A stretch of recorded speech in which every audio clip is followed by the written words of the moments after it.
అటు నల్గొండలో ఉమ్మడి నల్గొండ జిల్లా కావచ్చు, ఇటు కరీంనగర్లో కావచ్చు, ఏదైతే వ్యవసాయ భూములన్నీ పూర్తిగా ఎండిపోయి పర్రెబాసినాయి. చేతికొచ్చే పంట కాస్త నాశనం అయిపోయింది. అటు బర్రెలు గొర్రెలు కూడా తినే పరిస్థితి లేదు, వాటికి కూడా డిమాండ్ లేదు ఇద్దామన్నా. ఎందుకు రైతులు ఇంత అవస్థపడాల్సి వస్తుంది? ఇటు ఒకవైపు కాళేశ్వరం కుంగిపోయిందనే నీళ్లు స్టోరేజ్ చేయలేరు. సరే కాళేశ్వరం పని పక్కన పెడితే ఇది గతం నుంచి ఉన్న ఎస్ఆర్ఎస్పి ప్రాజెక్టులో నీళ్లు లేవా? వచ్చిన గతంలో వాడిన కాలువ ఇప్పుడు ఎందుకు వాడట్లేదు? కింద వరంగల్ ఏదైతే హుజూర్ నగర్ కోదాడ ఇరిగేషన్ మంత్రి గారి సొంత జిల్లాకు ఎట్లా వెళ్తున్నాయి, మధ్యలో ఉన్న నల్గొండ జిల్లాకు నీళ్ళు ఎట్లా రావట్లేదని అయితే సూర్యాపేట జిల్లా వాసులు ప్రశ్నిస్తున్నారు. మాట్లాడదాం ఇదే విషయాలపైన. పవన్ గౌడ్ గారు మనతో ఉన్నారు. ఎందుకంటే పవన్ గౌడ్ గారు కూడా ఈ నీళ్ళపైన చాలా రోజుల నుంచి పొలాలు తిరుగుతున్నారు. అక్క మీద కూడా కేసు అయింది ఈ వీడియోస్ తీసినందుకు. ఎందుకు కేసు పెట్టాల్సి వస్తుంది? నిజంగానే రైతుల పక్షాన ప్రశ్నిస్తే ప్రభుత్వం కేసులు పెట్టాల్సిందేనా? వీటన్నిటిపైన మాట్లాడదాం. ఏంటి ముందుగా మహిళా దినోత్సవ సందర్భంగా మీకు శుభాకాంక్షలు అక్క. Thank you. మిర్రర్ టీవీ వాళ్ళకు, మిర్రర్ టీవీలో ఉన్న మహిళా ఉద్యోగులకు, మిర్రర్ టీవీ ప్రేక్షకులకు, ప్రపంచవ్యాప్తంగా ఉన్న మహిళా మనులందరికీ అంతర్జాతీయ మహిళా దినోత్సవ శుభాకాంక్షలు. ఏంటి ఒకవైపు ముందుగా మీ కేసు గురించి మాట్లాడితే, రైతుల పక్షాన్ని ఎక్కడైతే నీళ్ళు వస్తలేవు అని ప్రభుత్వానికి ఒక రిప్రజెంటేషన్గా వీడియో పెడితే దానిపైన కేసు కావడాన్ని ఎలా చూస్తారు? అంటే కేసు కావడం అంటే అభద్రతా భావానికి లోనయ్యి వాళ్ళు చేస్తున్న పరిపాలన మీద మైనస్ ఉన్నది కాబట్టి, నేను ప్రజలకు అందరికీ చూపించిన కాబట్టి, నీళ్ళు వస్తలేవు అనేసి బయటి ప్రపంచానికి తెలియజేసిన కాబట్టి వాళ్ళు నా మీద కేసు పెట్టడం జరిగింది. కేసులే కాదు, ఏం చేసినా కూడా ఎదుర్కోవడానికి సిద్ధంగా ఉన్నాం. ఇప్పుడు పెద్ద ఎత్తున ట్రోల్స్ వస్తున్నాయి. ఇది ఎక్కడో పారన్ కాలువలో వీడియో తీసి ఇక్కడ పెడుతుంది. ఇక్కడ మేము ఏదైతే ఆమె చెప్పిన పేరు ఆ కాలువ పారుతుందని నిజంగానే పారన్ కాలువ దగ్గర తీసేలా, లేకపోతే నిజంగానే పారే కాలువ ఇప్పుడు బంద్ అయినందుకు ఆ వీడియో తీసేలా? ఇప్పుడు ఒకసారి మీరు నాతో పాటుగా దేవుని గుట్ట తండా అని విలేజ్ ఉంటది, ఆ విలేజ్ లకి రండి. ఏ డిస్ట్రిక్ట్ కిందకి, ఏ మండలం కిందకి వస్తుంది? అది సిరిసిల్ల ప్లస్ వేములవాడ అని ఎందుకు చెప్తున్నా అంటే, వేములవాడలో కోనారావుపేట మండలంలో మల్కాపేట రిజర్వాయర్ ఉన్నది.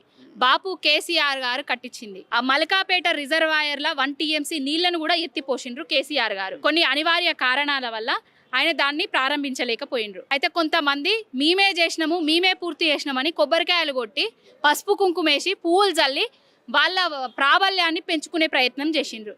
నేనేం చేసిన అంటే, వాళ్ళు పెంచుకునే ప్రయత్నంలో భాగంగా నీళ్ళను వదిలిండ్రు. వాళ్ళు నీళ్లు వదులుతున్నారు కదా అనేసి మహిళా మనులందరూ పుస్తెల్తాళ్లను ఉదబెట్టుకొని మోటార్లు తీసుకొచ్చి పైప్ లైన్లు వేసుకొని పొలాలకు పారించుకుందాం అనుకున్నారు. ఆల్రెడీ సగం పెట్టు మొత్తం ఎండిపోయింది పంట, నీళ్లు లేక. వీళ్ళు నీళ్ళు ఇస్తారనే ఉద్దేశంతో తెచ్చుకున్నది కూడా ఒక్కరోజు ట్రయల్ రన్ చేసేసి దాన్ని బంద్ చేసిండ్రు. బంద్ చేయడం వల్ల ఆ అప్పు వీళ్ళ మీద పడ్డాయి. ఆల్రెడీ పెట్టుబడికి సాయం తెచ్చుకొని ఆ అప్పు నాట్లేసుకున్న అప్పులు కూడా వాళ్ళ మీద పడ్డాయి. నీళ్ళు వస్తలేవు ఎందుకు అని నేను పెట్టినందుకు కేసీఆర్ గారి ఫామ్ హౌస్ దగ్గర తీసి పెట్టినా అని చెప్పారు. నేను ఎక్కడ తీసినా నన్ను ఎవరు మాట్లాడమన్నారు అనేసి నేను ఆ మహిళలతోటి కలిసి కూడా నిన్న వీడియో చేయడం జరిగింది. వాళ్ళకు దిమ్మ తిరిగి బొమ్మ కనబడ్డది అంతే. ఇటు ఉమ్మడి కరీంనగర్ జిల్లాలో కావచ్చు, ఉమ్మడి నల్గొండ జిల్లాలో, ఈ 2 జిల్లాల ప్రధానంగా చూసుకుంటే నీళ్ళ కోసం ఇంకా రైతులు వేచి చూస్తున్నారు. చాలా వరకు ఆ ట్యాంకర్లతో కాదు, వాళ్ళ కన్నీళ్లతో ఆ పంట బారిస్తుందని మేము గ్రౌండ్ రిపోర్టింగ్కి వెళ్ళినప్పుడు వాళ్ళు చెప్తున్నారు. వీటి గురించి ఏం చెప్తారు? 10 ఏళ్ల కేసీఆర్ గారి పాలనలో కాళేశ్వరం ప్రాజెక్టు తోటి ప్రతి పంటకు, గుట్ట దగ్గర ఉన్న పంటకు కూడా నీళ్ళు ఇచ్చిండ్రు కేసీఆర్ గారు. గుంటడు భూమి కూడా ఖాళీ లేకుండా పంటలు పండించే విధంగా చేసి, తెలంగాణ నా అన్నపూర్ణ, దేశంలో నెంబర్ 1 తెలంగాణ వ్యవసాయంలో అని తీసుకొచ్చింది కేసీఆర్ గారు.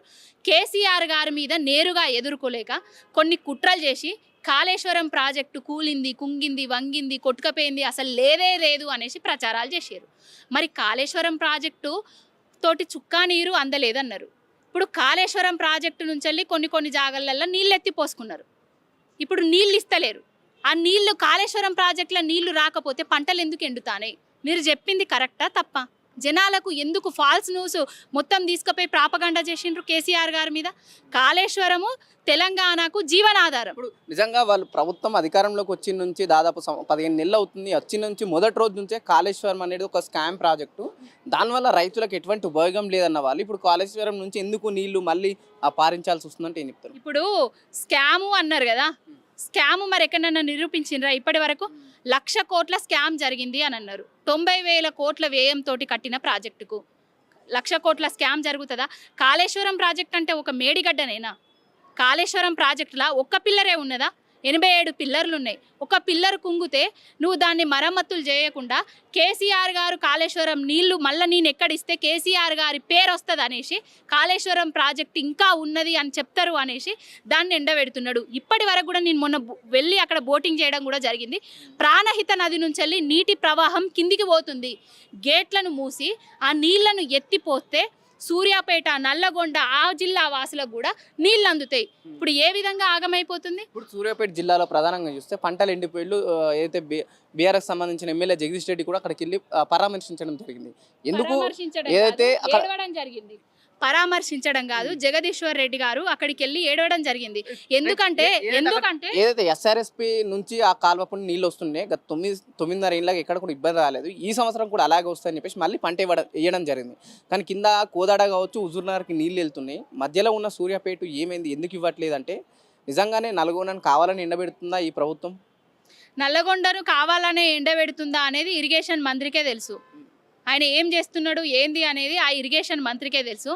మా జగదీశ్వర్ రెడ్డి గారు పోయి ఏడవడం జరిగింది. ఎందుకు ఏడ్చిండ్రంటే 9.5 తెలంగాణ బీఆర్ఎస్ పాలనలో ఎక్కడ కూడా కరువు కాటకాలు లేకుండా కేసీఆర్ గారు ఒక రైతు కాబట్టి రైతుల కావాల్సింది ఏందో తెలుసు కాబట్టి అన్నీ ఇచ్చి రాజుని చేసిండు. ఈ రేవంత్ రెడ్డికి రైతు విలువ తెలియదు.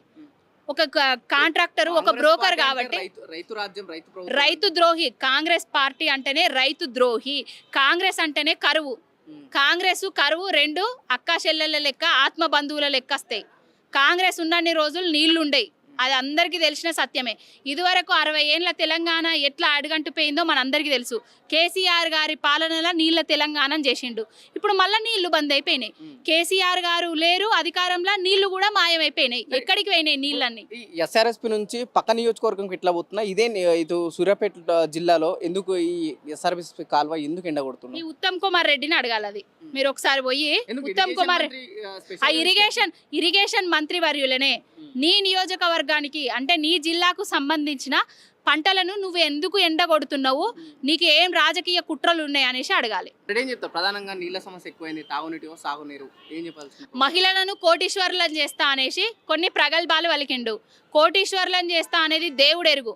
మహిళల పుస్తెల తాళ్ళు అమ్ముకొని బోర్లేసే పరిస్థితిని, బాయిలు తవ్వుకునే పరిస్థితిని, కుండలు అంటే తల మీద కుండలు పెట్టి నీళ్లకు కిలోమీటర్ల మేర నడిచిపోయే పరిస్థితిని తీసుకొని వచ్చిండు.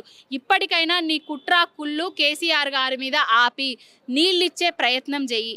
6 తడికి ఆఖరి తడి అన్నట్టు ఆ 6 తళ్లకు నీళ్ళిచ్చే ప్రయత్నం చెయ్యి. ఈని ఉన్నాయి, వరి ఈని ఉంది, గింజకొచ్చింది. అవి ఉన్నా కూడా నువ్వు పంటలు ఎండబెట్టుకుంటున్నారు, గోస పడుతున్నారు రైతులు, వాళ్ళు ఏడుస్తున్నారు పోతేనే. ఇప్పటికైనా ప్రతి ఎకరానికి నీళ్ళు ఇచ్చే ప్రయత్నం చెయ్యి రేవంత్ రెడ్డి వర్యులు. మహిళా దినోత్సవం సందర్భంగా ఒకటే అడుగుతున్నాం, మాకు మహిళలకు ఫ్రీ బస్సు అని చెప్పి ఒకటి పెట్టినావు. ఫ్రీ బస్సుతో పాటుగా బస్సుల శాతాన్ని పెంచు, ట్రిప్పులను పెంచు, మా గౌరవాన్ని పెంచు. 2500 ఇస్తా అన్నావు, అది ఇయ్యి.